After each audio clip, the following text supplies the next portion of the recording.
Vous voulez devenir un expert du prompting pour pouvoir tirer le meilleur des IA génératives? On avait vu le triptyque contexte, instruction, contrainte. On va maintenant parler de la spécification du format. Et restez jusqu'au bout de cette vidéo, je vous donnerai une technique pour améliorer vos prompts en un clic.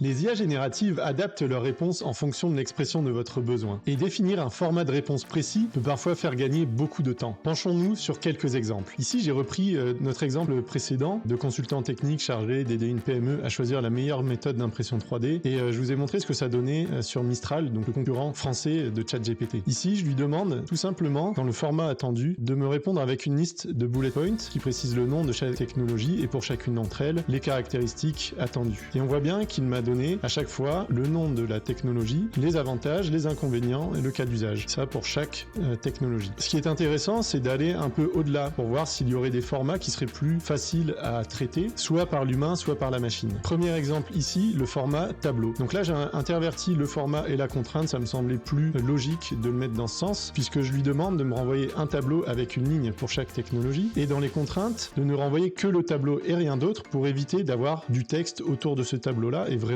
avoir uniquement la réponse que j'attends. Donc on voit ici un tableau comparatif avec les différentes technologies et à chaque fois une colonne avec les avantages, les inconvénients, les cas d'usage concrets et les matériaux compatibles. Là c'est très intéressant, mais admettons tout simplement que je veuille partager ce résultat-là. Mais ce que je vais faire, c'est que je vais lui demander un fichier, par exemple CSV. Et là aussi, je lui demande de ne renvoyer que le fichier et rien d'autre. Je n'ai pas besoin de commentaires. Il m'a bien indiqué avoir créé le fichier et je peux le récupérer. Et si on l'ouvre, on a bien nos résultats au format CSV qu'on pourra ensuite ouvrir avec Excel par exemple. Autre format possible, c'est le format JSON, un format qui est très intéressant quand on utilise par exemple des outils d'automatisation no-code, low-code comme Make ou N8N, puisque ces informations-là peuvent être transmises d'un bloc fonctionnel à un autre et peut être lues assez facilement par ces outils-là. Alors ici, de la même façon, je lui dis de me renvoyer un JSON avec une ligne pour chaque technologie et de ne renvoyer que le JSON et rien d'autre. Et on voit très bien qu'on a un fichier JSON de la même façon avec le nom de la technologie, sa description,